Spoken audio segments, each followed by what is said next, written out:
ಇದ್ರೆ ಮತ್ತೆ ಬಂದು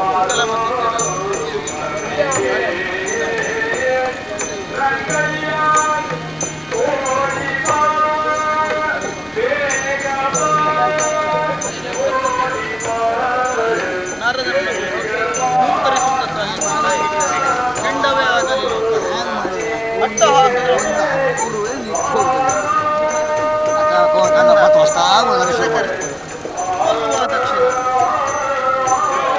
ನಾವು ಮಾತಾಡ್ಸೋದಿರಾಗಿತ್ತು. ನಾವು ಬಂದವನೇ ನೋಡಿ ನಮ್ಮ ಜಾಗ ಇದು, ಯಾವ ಮಗ ಬರ್ತಾನೆ ನೋಡೋಣ, ಹೋಗಿ ಕೂತ್ಕೊಳ್ಳೋದೇ.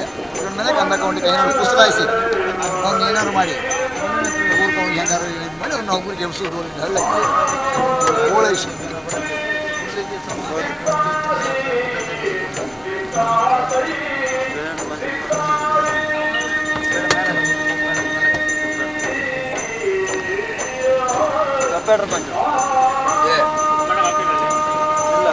ಗಣಪತಿ ಆ ಸಫೇದ್ ಒಂದು ಸರಿ ಕೊಡು. ಸಫೇದ್ ಕರಡುವುದೇ ಇಲ್ಲ.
ಇಂತಹ ಶುಭದ ಸಂದರ್ಭವನ್ನ ಗುರುತಿಸಿದ ನೀವೆಲ್ಲ ಒಕ್ಕರಲಿನಿಂದ ದೇವೇಶನಿಗೆ ಶುಭವಾಗಲಿ, ದೇವೇಶನಿಗೆ ಜಯವಾಗಲಿ ಎನ್ನುವುದಾಗಿ ಮಾಡುವ ಜಯಘೋಷದೊಂದಿಗೆ ನೀಡುವ ಶುಭದ ಹಾರೈಕೆಯೊಂದಿಗೆ ದೇವಸಭೆಗೆ ನನ್ನನ್ನು ಸ್ವಾಗತಿಸುವ ವಿಧಾನವನ್ನ ಕಂಡಾಗ ನಿಜವಾಗಿಯೂ ಮನಸ್ಸಿಗುಂಟಾದಂತಹ ಸಮಾಧಾನ ಇಷ್ಟು ಎನ್ನುವುದಾಗಿ ವಿವರಿಸುವುದಕ್ಕೆ ಸದ್ಯ ಈ ಕಾಲದಲ್ಲಿ ನಾಲಿಗೆಗೆ ಶಬ್ದಗಳೇ ಸಿಗ್ತಾ ಇಲ್ಲ. ಅಷ್ಟು ಸಮಾಧಾನ ಸಂತೋಷ ಇವತ್ತು ನನ್ನ ಅಂತರಂಗವನ್ನು ಆವರಿಸಿಕೊಳ್ಳುವಲ್ಲಿ ಮುಂದಾಗ್ತಾ ಇದೆ. ಇವತ್ತು ನಾನು ಏರಿದ ಈ ಗದ್ದುಗೆ ಇದೊಂದು ಸಾಮಾನ್ಯವಾದಂತಹ ಗದ್ದುಗೆ ಅಲ್ಲ. ಲೋಕದಲ್ಲಿ ಇದರ ಶ್ರೇಷ್ಠತ್ವವನ್ನು ಮಹತ್ವಿಕೆಯನ್ನ ಗುರುತಿಸಿ ಇದನ್ನ ತ್ರಿವಿಷ್ಟಮ ಪಟ್ಟ ಅಂತ ಕರೆದರು. ಈ ತ್ರಿವಿಷ್ಟಮ ಪಟ್ಟಕ್ಕೆ ಕೊಡಲ್ಪಟ್ಟ ಅಧಿಕಾರ ವ್ಯಾಪ್ತಿ ಎನ್ನುವುದು ಕೇವಲ ದೇವಲೋಕಕ್ಕೆ ಮಾತ್ರ ಸೀಮಿತವಾದದ್ದಲ್ಲ. ಮೂರು ಲೋಕಗಳಲ್ಲಿ ನಡೆಯಬಹುದಾದಂತಹ ಯಾವತ್ತೂ ವ್ಯವಹಾರವನ್ನು ನಿರ್ಧರಿಸುವ, ನಿಯಂತ್ರಿಸುವ ಮಹತ್ತರವಾದಂತಹ ಹೊಣೆಗಾರಿಕೆ ಈ ಸುರಗದ್ದುಗೆಗೆ ಕೊಡಲ್ಪಟ್ಟ ಅಧಿಕಾರ. ಅದನ್ನು ಅರ್ಥವಿಸಿಕೊಂಡ ನಾವು ಯಾವತ್ತೂ ನಮ್ಮ ಕರ್ತವ್ಯದಲ್ಲಿ ಲೋಪ ಬಾರದೇ ಇದ್ದ ಹಾಗೆ ನಮ್ಮ ಕರ್ತವ್ಯವನ್ನ ಮುಂದುವರಿಸಿಕೊಂಡು ಬಂದವರು ಅನ್ನುವ ಸಮಾಧಾನ ನನಗೆ. ಸಭಾಭವನವನ್ನ ಸೇರುತ್ತಿರಬಹುದಾದಂತಹ ಈ ಸಂದರ್ಭದಲ್ಲಿ ನೀವೆಲ್ಲ ಸಂತೋಷದಿಂದ ನನ್ನನ್ನು ಸ್ವಾಗತಿಸುವುದನ್ನು ಕಂಡಾಗ ಈ ಸಂತೋಷ ಎನ್ನುವುದು ಎಷ್ಟರ ಮಟ್ಟಿಗೆ ಸ್ಥಿರ ಅಂತ ನಾನು ಯೋಚಿಸ್ತೇನೆ. ಅನೇಕ ಸಂದರ್ಭಗಳಲ್ಲಿ ಸಂತೋಷವನ್ನ ಕಳೆದುಕೊಂಡವರಾಗಿ ಉಂಟಾದಂತಹ ಭವನೆಯನ್ನ ಹೋಗಲಾಡಿಸಿಕೊಳ್ಳುವುದಕ್ಕಾಗಿ ಮೂರು ಮೂರ್ತಿಗಳ ಮೊರೆ ಹೋಗಬೇಕಾದಂತಹ ಅನೇಕ ಸಂದರ್ಭಗಳು ನಮ್ಮ ಬದುಕಿನಲ್ಲಿ ಬಂದದ್ದುಂಟು. ಹಾಗಿದ್ರೆ ಇದು ಯಾರ ಕಾರಣದಿಂದಾಗಿ, ಬೇರೆ ಯಾರ್ಯಾರದ್ದೋ ಕಾರಣದಿಂದಾಗಿ ಅಲ್ಲ, ನಮ್ಮವರೇ ಆಗಿರಬಹುದಾದಂತಹ ದುರುಳ ದಾನವರ ಕಾರಣದಿಂದಾಗಿ. ದಾನವರು ದೇವಲೋಕಕ್ಕೆ ಬಂದು ಇಲ್ಲಿಯ ಗದ್ದುಗೆಯನ್ನ ಪಡೆಯುವಲ್ಲಿ ಮುಂದಾದಾಗ ಅನೇಕರನ್ನ ಕೆಲವು ಸಂದರ್ಭದಲ್ಲಿ ನಾವು ಓದಿಸಿದ್ದೇವೆ. ಅನೇಕರ ಸಂಬಂಧವಾಗಿ ಸುರಗದ್ದುಗೆಯನ್ನು ಬಿಡಬೇಕಾದಂತಹ ಪ್ರಸಂಗ ನಮ್ಮ ಪಾಲಿಗೆ ಬಂದಾಗ ಮೂರು ಮೂರ್ತಿಗಳ ಮೊರೆ ಹೊಕ್ಕುವವರ ಅನುಗ್ರಹದಿಂದಾಗಿ ಪುನಃ ಇದನ್ನ ಪಡೆಯುವಲ್ಲಿ ಮುಂದಾದವರು ನಾವು. ಹಾಗಾಗಿ ಆಗಾಗ ಈ ದೇವಲೋಕದವರೆಗೆ ಬಂದು ನಮ್ಮ ಮನಸ್ ಶಾಂತಿಯನ್ನ ಕದಡಬಹುದಾದಂತಹ ದುರುಳ ದಾನವರ ಸಂಬಂಧವಾಗಿ ಸುಮನಸರಾದ ನಿಮ್ಮ ಅಭಿಪ್ರಾಯ ಏನು?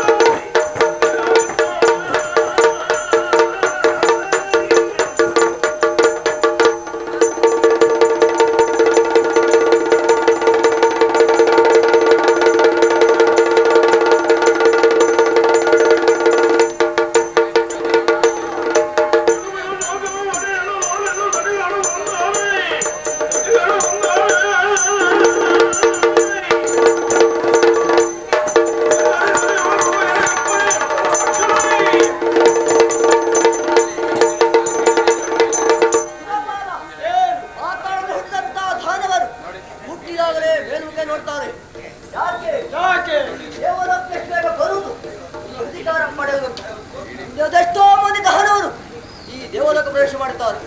ತ್ರಿಮೂರ್ತಿಗಳ ಅನುಗ್ರಹದಿಂದ ಹೊಂದಿ ಹೋಗಿದ್ದಾರೆ. ಬಂದ್ರಲ್ವಾ, ನೀವು ಚಿಂತೆ ಮಾಡಬೇಕು. ಅಪ್ಪಣೆ ಕೊಟ್ಟರೆ ಬಂದಂತ ದೈವವೇ ಅದೇ ಬೇಕು.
ಹಿಂದೊಂದು ಕಾಲದಲ್ಲಿ ನಮ್ಮ ಮನಸ್ಸೆಲ್ಲ ಕದಡಬೇಕಾಗಿ ದೇವಲೋಕವನ್ನ ಪ್ರವೇಶ ಮಾಡಿದ್ದುಂಟು. ಬಂದಂತಹ ಸಂದರ್ಭದಲ್ಲಿ ಶ್ರೀಹರಿಯ ಕೃಪಾ ಕಟಾಕ್ಷಕ್ಕೆ ಪಾತ್ರರಾದಂತಹ ನಾವು ಬಂದಂತಹ ದುಷ್ಟರನ್ನ ಒದಿಸಿದ್ದೇವೆ, ಮನಸ್ಸಿಗೆ ಸಮಾಧಾನ. ಆದರೆ ಬಲ್ಲವರನ್ನು ಮಾತನಾಡಿದ್ದಾರೆ, ಕೆಟ್ಟ ಬೀಜ ಎನ್ನುವುದು ಸುಟ್ಟರೂ ಮೊಳಕೆಗೆ ಬರ್ತದೆ ಅಂತೆ. ಅಂತಹ ಕೆಟ್ಟ ಬೀಜ ಎನ್ನುವುದು ಮತ್ತೆ ಉದ್ಭವವಾಗಿ ದೇವಲೋಕದ ಕಡೆ ಬಂದರೆ ಅವರಿಗೆ ಅಪ್ಪನನ್ನ ಕೊಟ್ಟಂತಾದ್ರೆ ಪಾಶದಿಂದ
ಪ್ರತಿನಿತ್ಯದಲ್ಲೂ ಕೇಳುವ ಮಾತಾ ಇದು.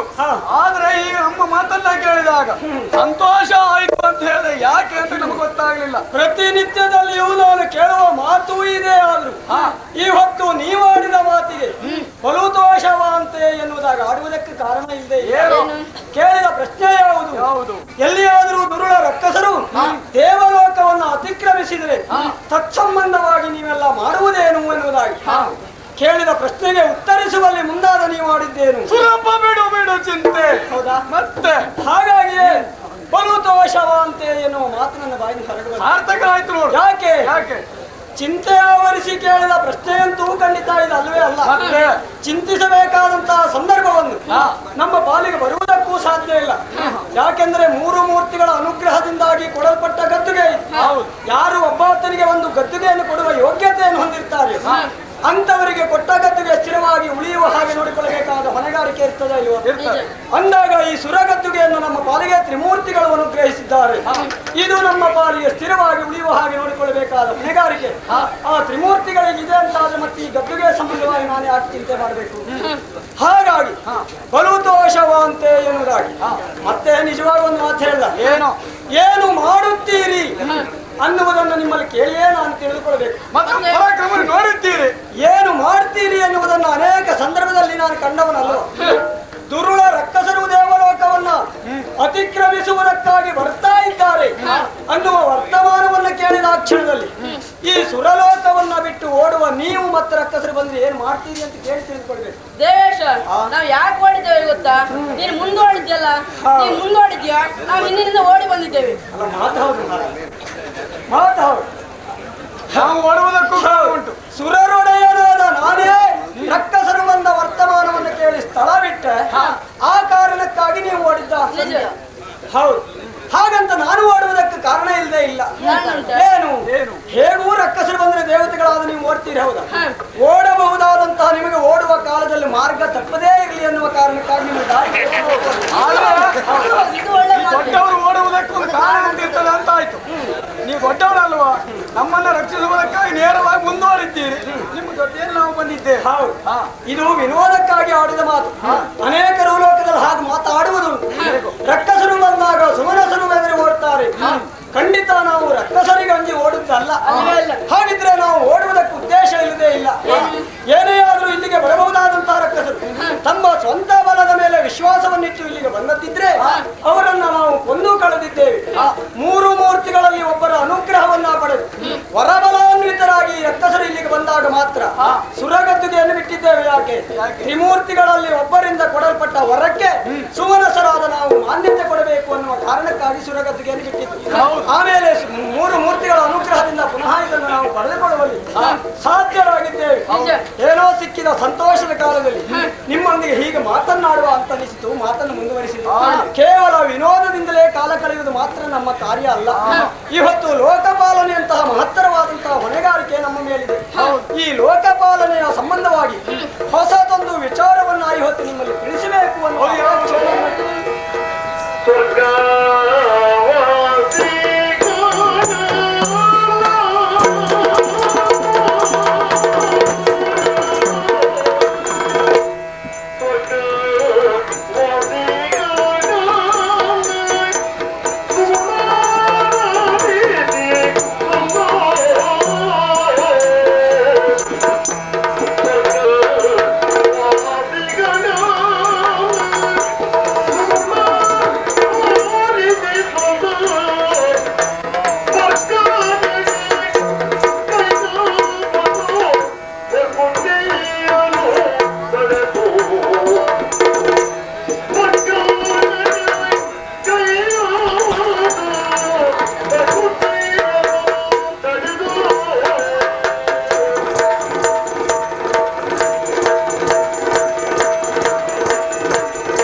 ಮಾತನಾಡಬೇಕು.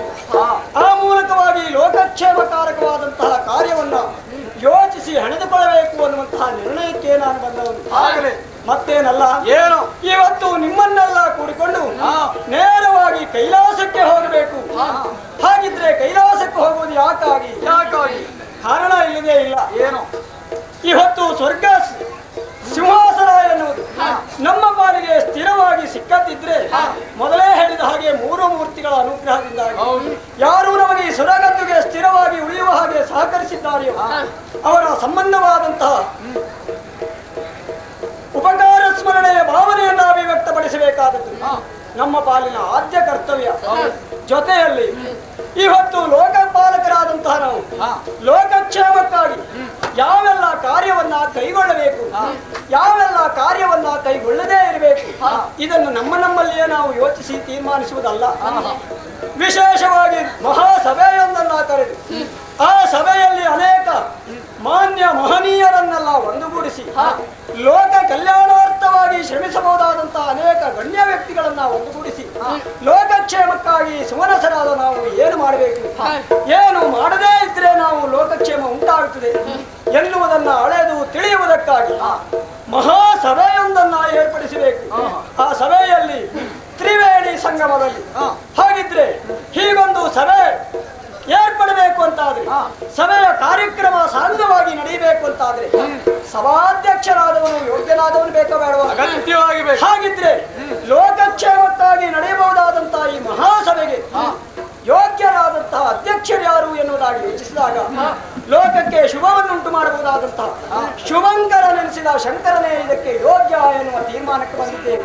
ಹಾಗಾಗಿ ಆ ಪರಮೇಶ್ವರನನ್ನ ಕರೆತಂದು ಅವನನ್ನ ಸಭಾಧ್ಯಕ್ಷನನ್ನಾಗಿ ಮಾಡಿ ಲೋಕಕ್ಷೇಮ ಕಾರಕವಾದಂತಹ ಯೋಗ್ಯವಾದ ಕಾರ್ಯವನ್ನ ಹೆಣೆದುಕೊಳ್ಳಬೇಕು ಎನ್ನುವ ತೀರ್ಮಾನಕ್ಕೆ ಬಂದಿದ್ದೇವೆ.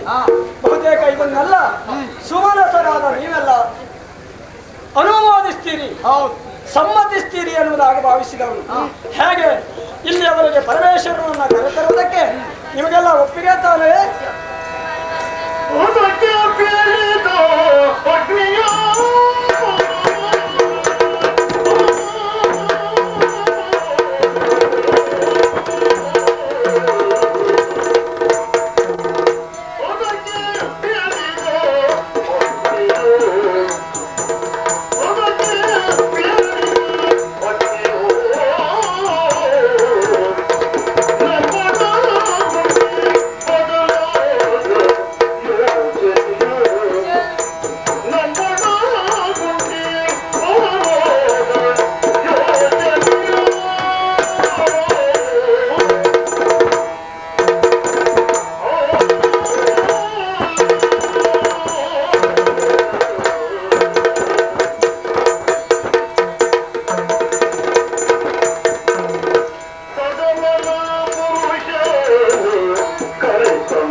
ನೀವೆಲ್ಲ ಇದನ್ನ ಸಂತೋಷದಿಂದ ಅನುಮೋದಿಸ್ತೀರಿ, ಸಮ್ಮತಿಯನ್ನ ಸೂಚಿಸ್ತೀರಿ. ಮಾತ್ರ ಅಲ್ಲ, ಪರಮೇಶ್ವರನನ್ನು ಆದಷ್ಟು ಬೇಗ ಕರೆತರುವ ಸಂಬಂಧವಾದಂತಹ ಕುತೂಹಲವನ್ನ ತಳೆದವರಾಗಿದ್ದೀರಿ. ಹಾಗಿದ್ರೆ ಮಾತನಾಡಿ ಕಾಲಹರಣ ಮಾಡುವುದು ಬೇಡ, ಸುಮನಸರೆಲ್ಲ ಒಂದಾಗಿ ನೇರವಾಗಿ ಕೈಲಾಸಕ್ಕೆ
ಪರಮೇಶ್ವರನಾಗಿರುವಂತ ನನ್ನ ಸನ್ನಿಧಾನಕ್ಕೆ ಬರುತ್ತಾ ಇದ್ದೀರಿ. ಬರುವಾಗ ಹರ ಹರ ಶಂಭೋ ಮಹಾದೇವ ಎಂದು ನಾನಾ ಬಗೆಯಿಂದ ನನ್ನ ಹಾಡುತ್ತಾ ಕೊಂಡಾಡುತ್ತಾ ಇದ್ದೀರಿ, ನನ್ನ ಸ್ತುತಿಸುತ್ತಾ ಇದ್ದೀರಿ. ಮಹೇಂದ್ರ, ಓ ಅಗ್ನಿದೇವ, ಓ ವಾಯುದೇವ, ನೀವೆಲ್ಲರೂ ಸೇರಿ ಕೂಡಿ ಇಲ್ಲಿವರೆಗೆ ಬಂದಿರಲ್ಲ, ಏನಪ್ಪ ಇದು?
ಲೋಕಾಧೀಶನಾದಂತಹ ನೀನು ದೇವತೆಗಳನ್ನ ಕೂಡಿ ನೇರವಾಗಿ ಕೈಲಾಸ ಬೆಟ್ಟವನ್ನು ಏರಿ ನನ್ನ ಹಾಡುತ್ತಾ ಇದ್ದೀರಿ, ಹೊಗಳುತ್ತಾ ಇದ್ದೀರಿ.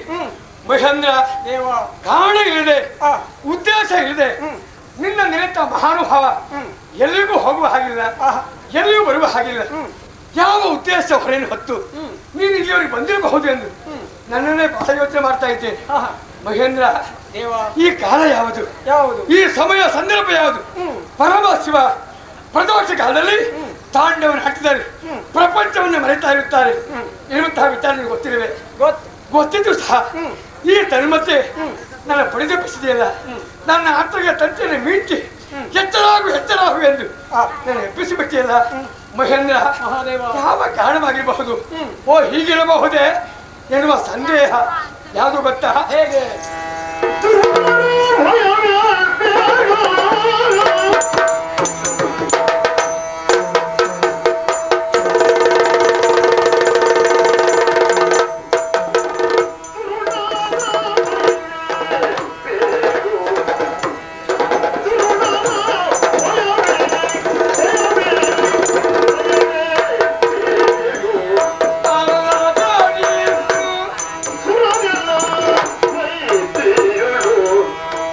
Oh!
ಸಿದ್ಧಾಂತ ಅಂತ ಆಗುವುದಿಲ್ಲ.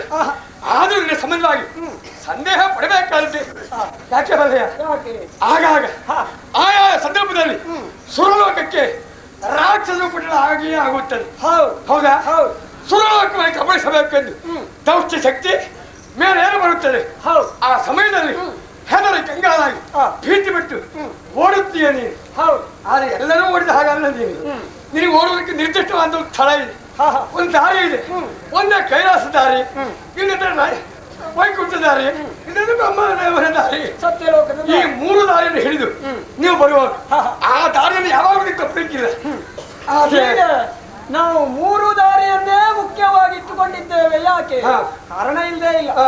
ಏನೇ ಆದ್ರೂ ರಕ್ಕಸರು ತಮ್ಮ ಸ್ವಂತ ಬಲದಿಂದ ನಮ್ಮನ್ನ ಬೆದರಿಸುವುದಕ್ಕೆ ಬಂದ್ರೆ ಅವರನ್ನು ಪಡೆಯುತ್ತೇವೆ, ನಾವು ಕೊಂದು ಕಳಿದ್ದೇವೆ. ಹಾಗಂತ 3 ಮೂರ್ತಿಗಳಲ್ಲಿ ಯಾರದ್ದಾದ್ರೂ ಒಬ್ಬರ ವರಬಲಾನ್ವಿತರಾಗಿ ಬಂದಾಗ ಮಾತ್ರ ಈ 3 ಮಾರ್ಗದಲ್ಲಿ ಒಂದು ಮಾರ್ಗ ಹಿಡಿದು ಬರಬೇಕಾದದ್ದು. ದೈವಕ್ಕೆ ಹೆದರಬೇಕಾದ ನಿನ್ನ ಹೊಣೆ ತಪ್ಪೇನಲ್ಲ. ಯಾಕೆ 3 ಲೋಕಾಧೀಶ್ವರ ಪಟ್ಟವನ್ನ ಕೊಟ್ಟವರು ಯಾರು? ನೀವೇ ಅಲ್ವಾ? ನಾನು. ಆದ್ರೆ ಕೊಡುವ ಸಂದರ್ಭದಲ್ಲಿ ನಾವು ಯೋಚನೆ ಮಾಡಿ ಕೊಡ್ತೇವೆ.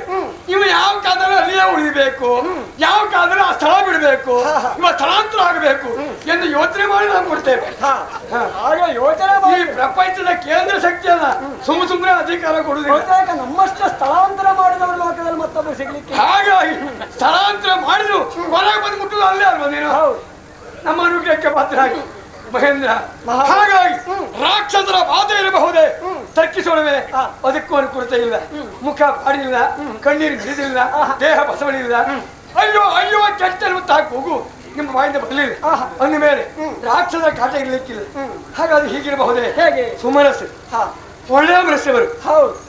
ಈ ಪ್ರಪಂಚಕ್ಕಾಗಿ ಸದಾಕಾಲ ನುಡಿತಿರುವಂತಹ ಮಹಾಜೀವಿಗಳು. ಅಂತ ನಿಮ್ಮಲ್ಲಿ ಭಿನ್ನಾಭಿಪ್ರಾಯ ಹುಟ್ಟಿ ಭಿನ್ನ ಮತಿಯರು ಇರಬಹುದು ನಿಮ್ಮಲ್ಲಿ. ಆ ಮಟ್ಟಿಗೆ ನಾವು ಭಾಗ್ಯವಂತರು. ಲೋಕದಲ್ಲಿ ಅನೇಕ ಕಡೆಗಳಲ್ಲಿ ಭಿನ್ನ ಮತದಿಂದ ಕಾರಣದಿಂದ ಏನೆಲ್ಲ ಕೋಲಾಹಲ ನಡೆದಿದೆ ಎನ್ನುವುದನ್ನು ಕೇಳಿದ್ದೇವೆ. ಸದ್ಯಕ್ಕೆ ಆ ಭಿನ್ನ ಮತದ ಕೋಲಾಹಲ ಎನ್ನುವುದು ನಮ್ಮ ದೇವಲೋಕಕ್ಕೆ ಮಾತ್ರ ಬಾಧಿಸಿ ಮೊದಲು ಸಮಾಧಾನ ನಮಗೆ. ಹಾಗಲ್ಲದೆ ಇದ್ರೆ ಲೋಕವೇ ಹಾಳಾಗುತ್ತಾ ಇತ್ತು. ಅದು ಎರಡೂ ಕಾರಣ ಅಲ್ಲದ ಮತ್ತು ಯಾವುದೋ ಒಂದು ಉದ್ದೇಶದ ಹೊರೆಯನ್ನು ಹೊತ್ತು ನೀನು ಬಂದು ಇರಬೇಕು. ಯಾಕೆ ಬಂದದ್ದು? ನನಗೆ ನೀನಾಗಬೇಕು. ಹೇಳ್ತೀಯ ದೇವೇಂದ್ರ? ನಾವು ಇಲ್ಲಿಗೆ ಬರುವುದಕ್ಕೆ ಕಾರಣ ಏನು ಎನ್ನುವುದು ನಮಗೆ ಗೊತ್ತಾಗಲಿಲ್ಲ. ಆಲಿಸಬೇಕು.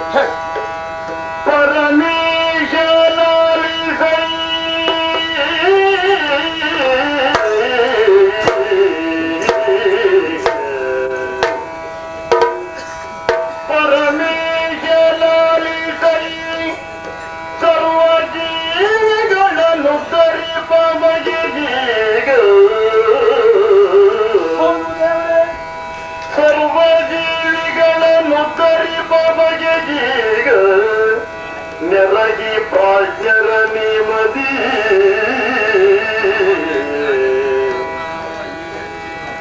ನೆರಗಿ ಪ್ರಾಜ್ಞರ ನೇಮದಿಯು ಸತ್ರಯಾಗವನನ್ನು ವಿರಚಿ ಪಡೆ ಮನವಿಳದಿ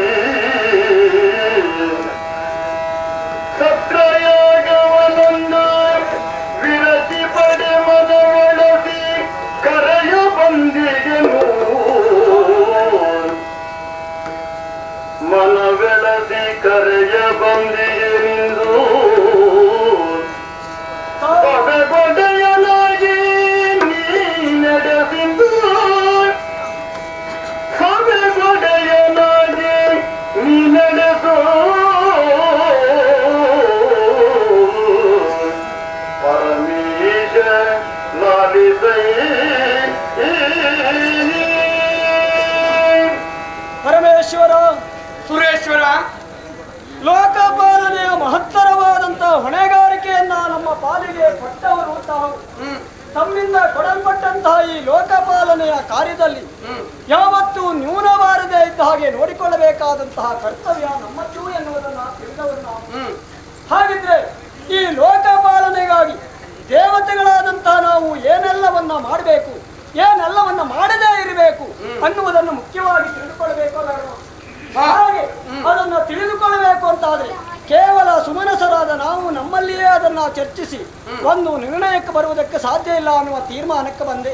ಹಾಗಾಗಿ ಈ ಹೊತ್ತು ಸಮಾಜವನ್ನ ಉದ್ಧರಿಸುವುದಕ್ಕಾಗಿ ಲೋಕಕ್ಷೇಮಕಾರಕವಾದಂತಹ ಅನೇಕ ಕಾರ್ಯಕ್ರಮಗಳನ್ನು ಹಮ್ಮಿಕೊಳ್ಳುವುದಕ್ಕೆ ಒಂದು ಮಹಾಸಭೆಯನ್ನ ತ್ರಿವೇಣಿ ಸಂಗಮದಲ್ಲಿ ಏರ್ಪಡಿಸುವುದರ ಮೂಲಕವಾಗಿ ಲೋಕದ ಅನೇಕ ಪ್ರಾಜ್ಞರನ್ನೆಲ್ಲ ಅಲ್ಲಿ ಒಂದುಗೂಡಿಸಿ ಆ ಮಹಾಸಭೆಯಲ್ಲಿ ಒಂದು ನಿರ್ಣಯವನ್ನ ಕೈಗೊಂಡು ಲೋಕಕ್ಷೇಮಕ್ಕೆ ಕಾರಣನಾಗಬೇಕು ಎನ್ನುವುದಾಗಿ ಭಾವಿಸಿದೆ. ಹೀಗೆ ಸಭೆಯೊಂದನ್ನು ಏರ್ಪಡಿಸಬೇಕು ಎನ್ನುವುದಾಗಿ ಭಾವಿಸಿದ ನಾನು ಸಭೆಯ ಕಾರ್ಯಕ್ರಮ ಒಂದು ಯೋಗ್ಯವಾಗಿ ನಡೆಯಬೇಕು ಅಂತಾದ್ರೆ ಯೋಗ್ಯನಾದ ಸಭಾಧ್ಯಕ್ಷನೊಬ್ಬ ಬೇಕಾದರೂ ಯೋಗ್ಯನಾದ ಸಭಾಧ್ಯಕ್ಷ ಅಂದ್ರೆ ಹೇಗಿರಬೇಕು? ಸಭೆಯಲ್ಲಿ ಹೇಳಬಹುದಾದಂತಹ ಅನೇಕ ಪ್ರಶ್ನೆಗಳಿಗೆ ಉತ್ತರಿಸಬಹುದಾದಂತಹ ಸಾಮರ್ಥ್ಯವನ್ನ ಸಭಾಧ್ಯಕ್ಷನಾದವನು ಹೊಂದಿರಬೇಕು. ಅಂತವರು ಯಾರು ಎನ್ನುವುದಾಗಿ ಯೋಚಿಸಿದಾಗ ದೇವ ಲೋಕಕ್ಕೆ ಶುಭವನ್ನುಂಟು ಮಾಡಬಹುದಾದಂತಹ ಶುಭಂಕರನಾದ ನೀನೇ ಈ ಮಹಾಸಭೆಗೆ ಅಧ್ಯಕ್ಷನಾಗುವುದಕ್ಕೆ ಯೋಗ್ಯ ಅನ್ನುವ ತೀರ್ಮಾನಕ್ಕೆ ಬಂದೆ. ಹಾಗಾಗಿ ಕೇವಲ ನಿನ್ನ ಒಬ್ಬರ ಅಭಿಪ್ರಾಯವ ಅಲ್ಲ, ಅಥವಾ ಎಲ್ಲರ ಅಭಿಪ್ರಾಯವೂ ಇದೆಯಾ? ಸಮಾಸರ ಅಭಿಪ್ರಾಯ ಇದೆ. ಹಾಗೆ ಅಂತಹ ಮಹಾಸಭೆಗೆ ಅಧ್ಯಕ್ಷರಾಗಿ ನಿಮ್ಮನ್ನ ಕರೆದುಕೊಂಡು ಹೋಗಬೇಕು ಅನ್ನುವ ಕಾರಣಕ್ಕಾಗಿ ಬಂದೆ.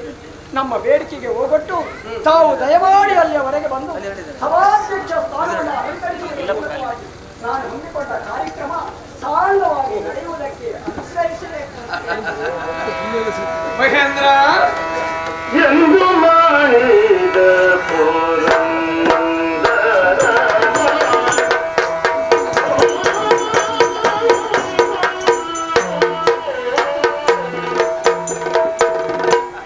ಎಂದು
ಮಾಡಿದ ನಿನ್ನ ಪ್ರಾಮಾಣಿಕವಂತಹ ಅಂತಗಿನ ಭಯ ಭಕ್ತಿಯ ಆ ಕಡೆಗೆ ಯಾರಾದ್ರೂ ಓಯನಿರಬೇಕು.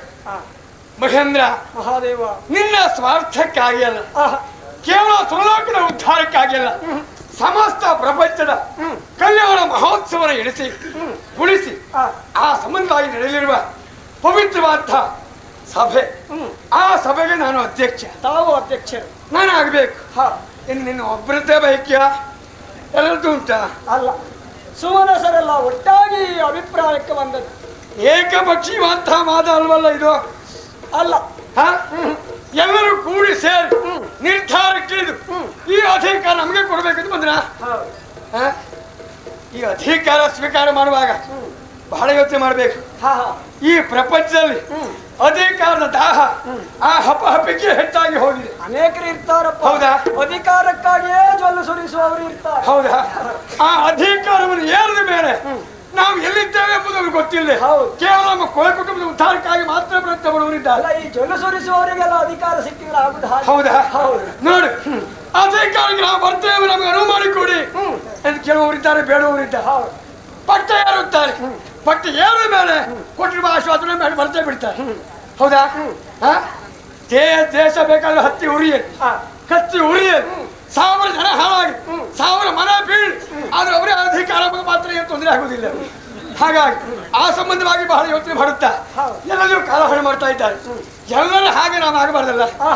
ಲೋಕದ ಕೇಂದ್ರ ಶಕ್ತಿ ಅಂತ ನಾವು ಯೋಚಿಸಲೇಬೇಕು.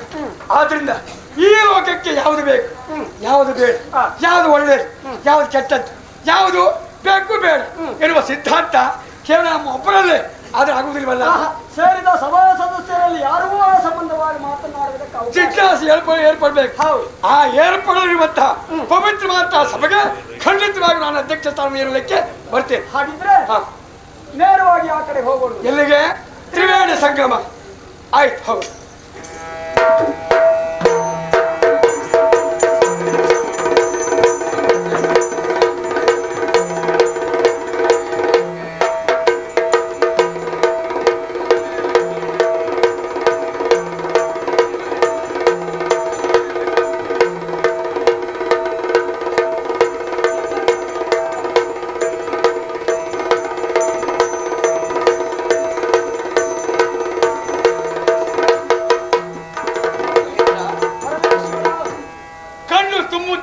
ಹೃದಯವು ತುಂಬಿ ಹರಿತಾ ಇದೆ.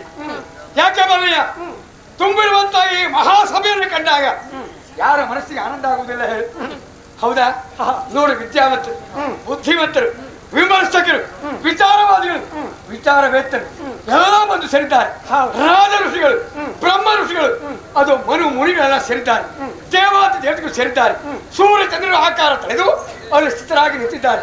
ಹೌದಾ? ಈ ಸಮಯದಲ್ಲಿ ಈ ತುಂಬಿದ ಸಭೆಗೆ ನಾನೇ ಅಧ್ಯಕ್ಷರಾಗಬೇಕೆಂದು ಇವರೆಲ್ಲರ ಪರವಾಗಿ ನಾನು ಕೇಳಿಕೊಳ್ತೇನೆ. ಇವರೆಲ್ಲರೂ ಒಪ್ಪಿದ್ರೆ ಅದೇ ನಮ್ಗೆ ಕಷ್ಟವೇ ಆಗ್ತದೆ. ಯಾಕೆಂದ್ರೆ ಇವರೆಲ್ಲ ನಾನೇ ಆಮಂತ್ರಣ ಕೊಟ್ಟು ಕರೆಸಿಕೊಂಡವು.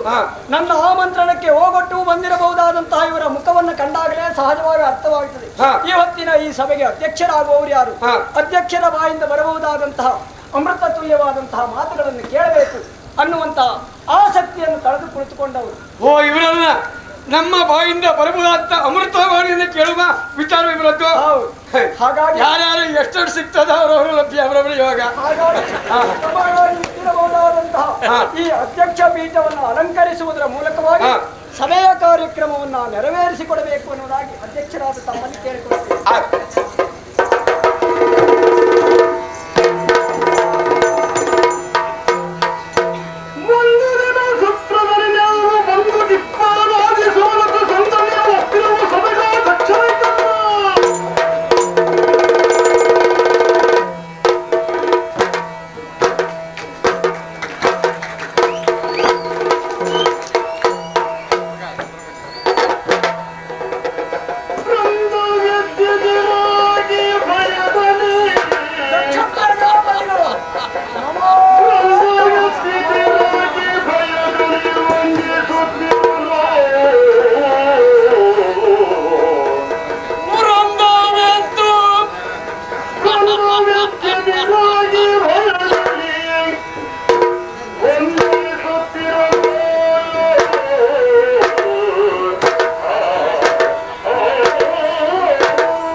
ಈ ದಕ್ಷ ಪ್ರಜಾಪತಿಯ ಪ್ರವೇಶ ಮಾತ್ರದಿಂದಲಾಗಿ ಅದು ಸುರಾತ್ಯರೆಲ್ಲ ಎದ್ದು ನನಗೆ ಗೌರವವನ್ನ ಸಲ್ಲಿಸುತ್ತಾ ಇದ್ದಾರೆ. ಸುರೇಶ, ಶುಭವಾಗಲಿ. ಕುಳಿತುಕೋ ಕುಳಿತುಕೋ ಕುಳಿತುಕೋ. ದೇವಾನು ದೇವತೆಗಳು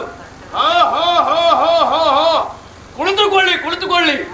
ಅದೆಷ್ಟು ಜನ ಸೇರಿದ್ದಾರೆ ಈ ಸಭೆಯಲ್ಲಿ.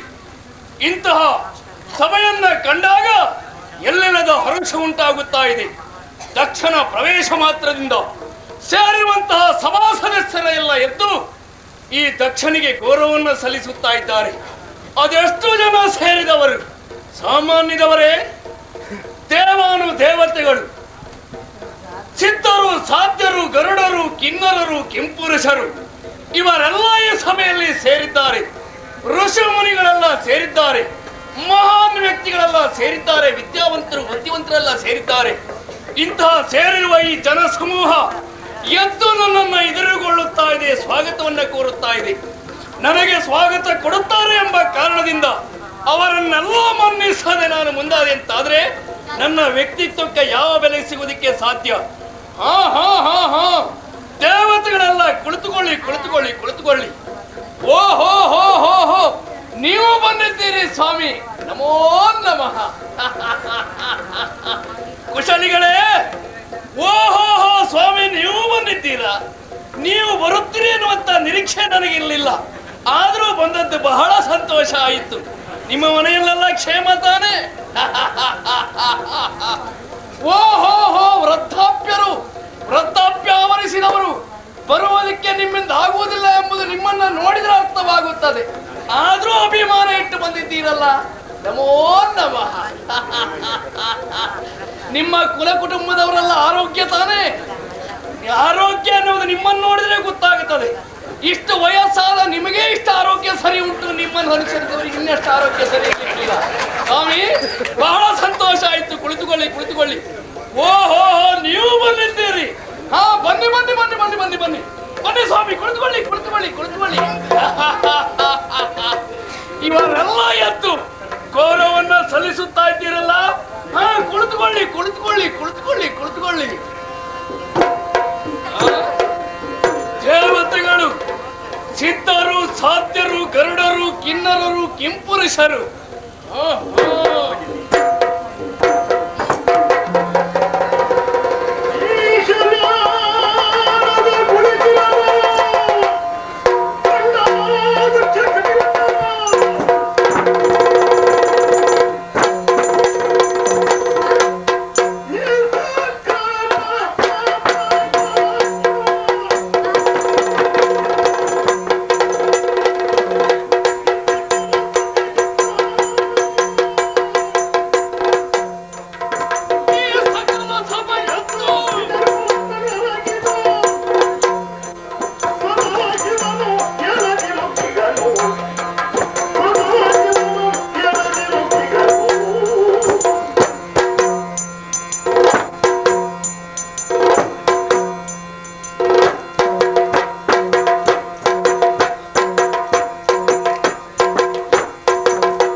ಸಭೆಯಲ್ಲಿರುವಂತಹ ಮಹಾನ್ ವ್ಯಕ್ತಿಗಳೆಲ್ಲ ಎದ್ದು ಗೌರವವನ್ನು ಸಲ್ಲಿಸುತ್ತಾ ಇದ್ದಾರೆ.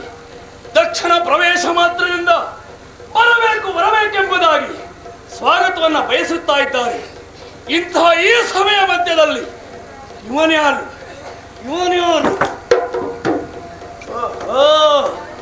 ಇವು ಬೇರೆಯವ ಅಲ್ಲ, ನನಗೆ ಬಹಳ ಹತ್ತಿರ ಸಂಬಂಧಿ. ಉಳಿದಿದ್ದಾನಲ್ಲ ಈ ಈಶ, ಈ ಪರಮೇಶ. ಸ್ವಾಮಿ, ಸಂಬಂಧ ಎಷ್ಟು ಹತ್ತಿರ ಇದೆ ಅನ್ನೋದು ಮುಖ್ಯ ಅಲ್ಲ. ಇದ್ದ ಸಂಬಂಧದಲ್ಲಿ ಗೌರವಾನ್ವಿತ ವ್ಯಕ್ತಿಗಳಿದ್ದಾರೆ ಅಂತಾದ್ರೆ ಅಂತಹ ಗೌರವ ಪಡೆಯುವಲ್ಲಿ ಕೊಡುವಲ್ಲಿ ಸಂಬಂಧ ಅಂತ ತಿಳಿದು ನಮ್ಮ ಕರ್ತವ್ಯವನ್ನು ಮರೆಯುವ ಹಾಗಿಲ್ಲ. ಇಷ್ಟು ಹತ್ತಿರದ ಸಂಬಂಧ ಇರಬಹುದು. ಇವ ಕರ್ತವ್ಯಕ್ಕೆ ಚ್ಯುತಿ ತಂದುಕೊಳ್ತಾ ಇದ್ದಾನಲ್ಲ, ಯಾರಿವ? ಈಶ ಇರಬಹುದು. ಲೋಕಕ್ಕೆ ಈಶನಾದ್ರೆ ನನಗೆ ಯಾರಿವ ನನಗೆ ಅಂತ ಕೇಳ್ತೇನೆ. ಯಾರಾದರೇನಂತೆ, ಯಾರೇ ಆದರೂ ನಾನ್ಯಾರೆಂಬುದು ಗೊತ್ತುಂಟಲ್ಲ. ಲೋಕದಲ್ಲಿ ಇವನು ಈಶನಾದರೆ ನಾನು ಯಾರಿಗೇನು ಕಡಿಮೆ ಅಲ್ಲ. ಯಾಕಲ್ಲ ಎಂಬುದು ಈ ಸಭೆ ಈಗಾಗಲೇ ನಿರ್ದಿಷ್ಟ ಮಾಡಿ ತೋರಿಸಿದೆ. ಇಂತಹ ಸುರೇಶ ಎದ್ದು ಬರಬೇಕು ಅಂತ ನನ್ನ ಸ್ವಾಗತಿಸಿದ್ದಾನೆ. ಅನೇಕ ಜನ ಸುರರೆಲ್ಲ ಎದ್ದು ಗೌರವ ಸಲ್ಲಿಸಿದ್ದಾರೆ. ಮಹಾನ್ ವಿದ್ಯಾವಂತರೆಲ್ಲ ಸೇರಿ ದಕ್ಷ ಮಹಾಪ್ರಭುಗಳಿಗೆ ಜಯವಾಗಲಿ ಬರಬೇಕು ಅಂತ ಹೇಳಿದ್ದಾರೆ. ಇಂತಹ ಗಣ್ಯ ವ್ಯಕ್ತಿಗಳೆಲ್ಲ ಹೇಳುವಾಗ ಇವನಪ್ಪ ಹೇಳದೆ ಕುಳಿತುಕೊಂಡಿದ್ದಾನಲ್ಲ, ಯಾಕಿರಬಹುದು? ಅದಕ್ಕೆ ಕಾರಣ ಈಶನೆಂಬಂತ ಅಹಂಕಾರ. ಸ್ವಾಮಿ, ಬರೇ ಈಶನಾದ ಕ್ಷಣ ಗೌರವ ಕೊಡಬೇಕು ಅಂತಿಲ್ಲ, ಅಥವಾ ಇನ್ನೊಬ್ಬರಿಗೆ ಕೊಡಬಾರದು ಅಂತಿಲ್ಲ. ಈಶತ್ವವನ್ನು ಹೊಂದಿದವರು ಇವ ಮಾತ್ರವಾ? ಇವರಿಗೆ ಮಾತ್ರ ಬಿರುದುಂಟ? ಅನೇಕರಿಗುಂಟು ಈ ಲೋಕದಲ್ಲಿ. ಇದ್ದಾನಲ್ಲ ಇವ ಸುರರಿಗೆಲ್ಲ ಈಶ ಸುರೇಶ, ಹೌದಾ? ದಾನವರಿಗೆಲ್ಲ ಈಶ ದಾನವೇಶ, ಮನುಜರಿಗೆಲ್ಲ ಈಶ ಮನುಜೇಶ. ಬಿಡಿ, ಅದು ದೊಡ್ಡ ವಿಶೇಷ ಅಲ್ಲ. ಮಂಗೆಗಳಿಗೆಲ್ಲ ಈಶ ಮಂಗೇಶ ಅಂತಿಲ್ವಾ? ಹಾಗಿದ್ರೆ ಬರ ಈ ಸತ್ವ ಉಂಟು ಎಂಬ ಕಾರಣದಿಂದ ಇವ ಹೆಚ್ಚಿನ ಮಾತು ಒಪ್ಕೊಳ್ಳುವುದಕ್ಕೆ ಸಾಧ್ಯ ಇಲ್ಲ. ಆದರೂ ಬಂದು ನನ್ನನ್ನು ಗೌರವಿಸಲಿಲ್ಲಲ್ಲ, ಆ ಕಾರಣದಿಂದ ಇಂಥ ಮಾತನಾಡಬೇಕಾಯಿತು. ನಾವು ಇನ್ನೊಬ್ಬರನ್ನು ಹೊಳೆಯುವುದು ಬೇರೆ, ಹೊಳೆಸಿಕೊಳ್ಳುವುದು ಬೇರೆ, ಇನ್ನೊಬ್ಬರನ್ನು ನಾವು ಹೀಯಾಳಿಸುವುದು ಬೇರೆ. ನಾವು ಹೇಳ್ತೇವೆ ಅನ್ನೋದು ಮುಖ್ಯ ಅಲ್ಲ. ಹೇಳಬಾರದ ಮನಸ್ಸಿದ್ದರೂ ಒಮ್ಮೊಮ್ಮೆ ಸಿಟ್ಟಿ ಹರಿದಾಗ ಹೇಳಿ ಹೋಗ್ತದೆ. ಅದಕ್ಕೆ ನಾವು ಉದ್ದೇಶಪಟ್ಟು ಆಡುವುದಲ್ಲ. ಆಡುವುದು ಬೇರೆ, ಆಡಿಸಿಕೊಳ್ಳುವುದು ಬೇರೆ. ಇವ ನಾನು ಆಡ್ತಾ ಇರುವುದಲ್ಲ, ಇವ ಆಡಿಸಿಕೊಳ್ತಾ ಇದ್ದಾನೆ. ಇವ ಮಾಡಿದ ವ್ಯವಹಾರ ಅದಕ್ಕೆ ಮುಂದಾಗಿದೆ. ಆದರೆ ಇವ ಹೇಳದೆ ಗೌರವಿಸಲಿಲ್ಲಲ್ಲ. ಬಿಡಿ, ಇವ ಕುಳಿತಲ್ಲಿಂದ ಬಂದು ನನ್ನನ್ನು ಗೌರವಿಸುವುದಕ್ಕೆ ಇಲ್ಲ ಆಗಲಿಲ್ಲ. ಆಗದಿದ್ದರೆ ಇದು ಒಂದೇ ಮಾರ್ಗವ? ಗೌರವ ಸಲ್ಲಿಸುವುದಕ್ಕೆ ಇದು ಒಂದೇ ದಾರಿಯ? ಹೇಳಲಿಕ್ಕಾಗಲಿದ್ದಾರೆ ಏನಂತೆ?